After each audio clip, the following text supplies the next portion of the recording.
My name is Kycell Bakshi, and I am here to continue my work on Chapter 15 of the Forgotten Minotaur King.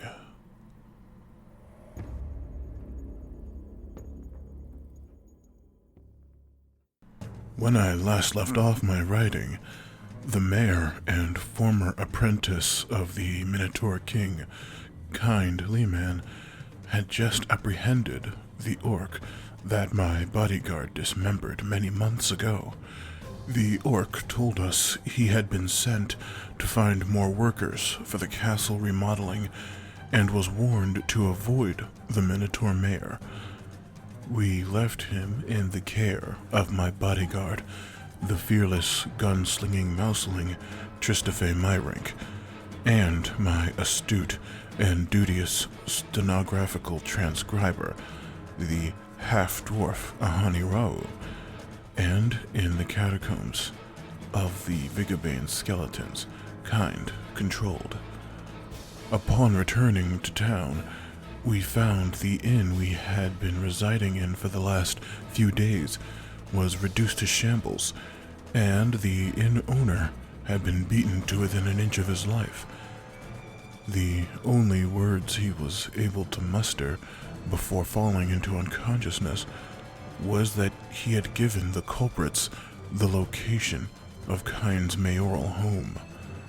While in the company of Kind these last few days, he had always offered a polite and inquisitive side of himself. However, when hearing that his actions had led to the type of people that would assault an innocent innkeeper, knowing the location of his home and family, subsequently putting them in danger, a dark and ferocious aura surrounded him. He put the innkeeper's head down, who he had been cradling while inquiring about his injuries, and belted out to a nearby spectating citizenry to take the man to the nearest medical center. He then bellowed for all citizens to return to their homes and keep off the streets until the party responsible for the destruction of the inn were apprehended. In a stern and determined manner, he entered the rubble of the inn silently. After a few quick moments of rummaging, he reappeared with a bag whose points and protrusions hinted that they contained his weapons that he must have brought in earlier when meeting my party.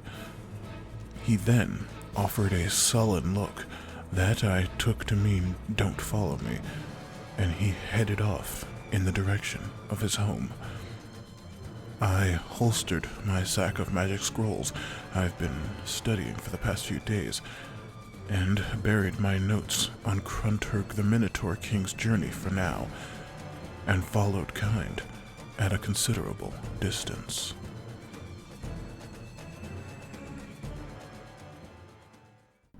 Following an irate and exacerbated Minotaur undetected was no easy feat.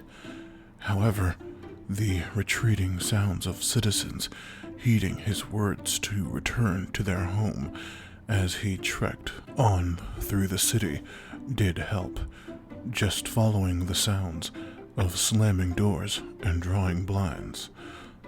I was ducked behind a neighboring building's wall while Kind came to a stop at his doorframe. I mentioned the frame because the door was bursted into splinters all along the inside of the house. At this point, Kind was so heated, clouds of steam could be seen bellowing from his nose, even from where I was hiding. He moved as if to enter the house, only for several enormous figures to exit the front door. One that I recognized immediately was the same orc boss that I had run into several times already, including at the tavern where I met Myrink and in the forest just outside of town. where he was accompanied by some of the next figures to exit. Two large, fleshy, and oversized tooth-having ogres. They bracketed the orc leader, who the young orc we had detained told us was named Hansk. All three gave Kind a dismissive glare, and the orc approached him. Oi, you the Minotaur that runs this dump? You wouldn't happen to see me subordinate, would you? Kind simply tossed his weapons bag to the ground, where it clattered loudly. He then wordlessly knelt and removed the sword and hammer I'd heard about in the tales he told of his at Kruntar's first journey. He rose with them in hand and stared down the trio. You come to a man's town, destroy his inn, and raid his home. I don't care who you work for. You're getting out of my town. The ogres produced clubs nearly as big as me, and Hansk the orc pulled out what I recognized as a standard Wolfkeep guard's greatsword, and they charged Kind.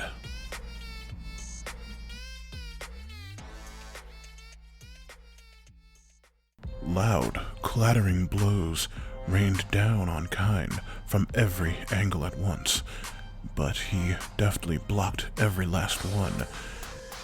He managed to disarm one ogre of his club and proceeded to demolish his weapon hand with a swing of his cord-blessed hammer. The orc, Hansk, swung his heavy sword, but creatively enough, Kind caught it with the crook of his horns and delivered a deep but presumably non-fatal strike with his sword to the plate mail of the orc's chest armor, sending him sprawling into the street. Finally, it was down to Kind and the second ogre, who simply took one look at his comrade and their presumed leader, Hansk. Ain't no man gonna dangle, I'm just a construction worker, man. He then threw his massive club to the ground, and with both hands in the air, he squeezed by Kind and the wall, and proceeded to run down the street, not looking back. With the coast now clear, I began to leave my hiding place, when I could hear commotion continuing inside Kind's manor. Being far closer than me, Kind obviously heard this as well, and once again began his approach to the door. Your little pals out here learned a lesson about invading a man's home. Why don't you come out here and let me teach you the same? The rustling in the house came to a stop, and light footsteps could be heard coming to the entrance, where Kind stood waiting. Out stepped a peculiar-looking being of a race I couldn't determine. Its frame was pot-bellied like a well-fed dwarf. Its skin was a bright blue, and strangely enough, its head was beaked like a bird's, but it had two sets of yellow goat-like horns adorning its brow and side head. Finally, a thin, mohawk-like thatch of orange hair went down its back like a horse's mane, pulled into a greasy ponytail. He was topless, with many scars and tattoos etched into its pecs and prodigious gut. Yet, he wore golden-layered armor-looking greaves with a green cloth that flowed between reverse-jointed bird-like legs. His height put him at about around 3/4 Kind's, and when he came to a stop a few feet from him, the profile of the two seemed ridiculous, but he simply stood there, showing not 1 ounce of fear.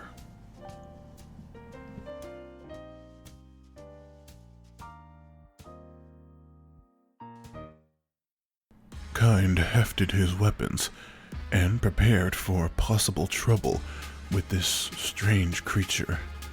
He once again issued his order for all of the Rajalasad family's forces to leave the town. Finally, the weird little demoniac creature spoke. You think you're a tough guy? What, marry this little pissant down? Huh? You ain't tough, big guy. You ain't tough, huh? How about you put your weapons down? Huh? Before I make you, eh? Huh? His thin, reedy voice did little to intimidate the burly Kind, who obliged the little man, tossing his weapons onto the ground, where they embedded themselves due to their weight, and Kind began to crack his knuckles. I huddled in my hiding space against the neighboring building and prepared for Kind's worst. He outstretched a hand to grab the little creep by the shoulder, but suddenly found his wrist grabbed by the small, clammy, oddly humanoid hands of the little blue guy, as the being kicked his chicken-like feet into Kind's elbow, instantly breaking it and sending the joint bone through Kind's very tough Minotaur skin. I nearly yelped in shock at the gruesome nature of the attack. I never thought Kind could be brought so low so quickly. Letting out a pained grunt, Kind swiftly scuttled, holding his arm in place while he retreated to where he had dropped his sword, picking it up and, with an irascible yell, swinging it at the blue devil's head. Oh, what, tough guy, huh? Mr. Big Man? Huh? You ain't nothing, you ain't nothing. Letting Kind's powerful swing pass his suddenly crouching head, the blue creature closed the distance and once again grabbed Kind's sword hand, visibly pulverizing it at the wrist. And with an action so swift I didn't even know it happened, the horned man picked up the heft of the sword and drove it downward into Kind's shoulder. Splayed out on the ground and in a growing pool of blood, Kind could do little more than groan. That was when the worst possible thing happened. From the opposite side of the street I was hiding on came a familiar child's voice, screaming, "Papa." I looked up to see Kind's child, Court, running alongside his babysitter, the youthful elfin girl.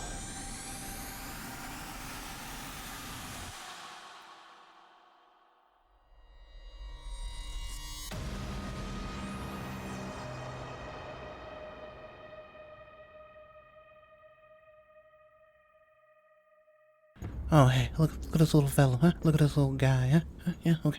You look like a tough little fellow, huh? Hey, come here, Uncle Fugazi no money, huh? Come here.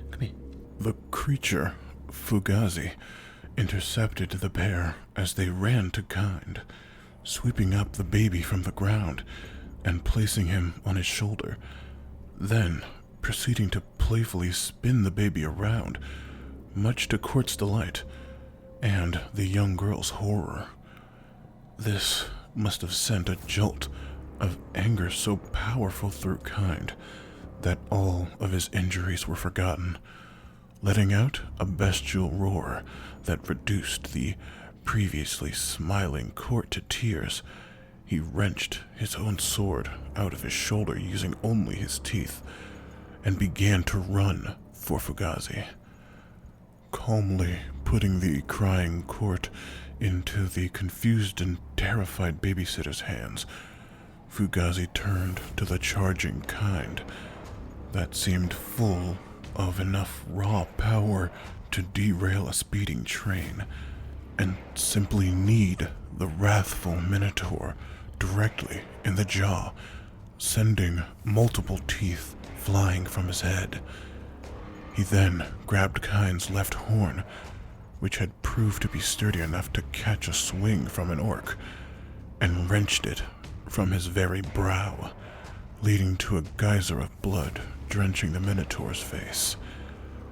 As the now inanimate frame of Kind hunched onto his knees, Fugazi drove the dismembered horn through the right side of Kind's chest and out through his shoulder blade, as Kind fell to the floor.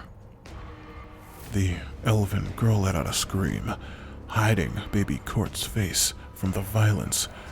Fugazi, this nightmare creature, went over to haunt the orc and the ogre that Kind had felled, kicking them both awake, and upon the two seeing the unconscious Kind, ushered Fugazi variations on "Good work, boss," and scuttled away. Fugazi then turned his attention back to Court and the girl. She looked utterly devastated, but with his hands over her shoulder, he ushered them away with him.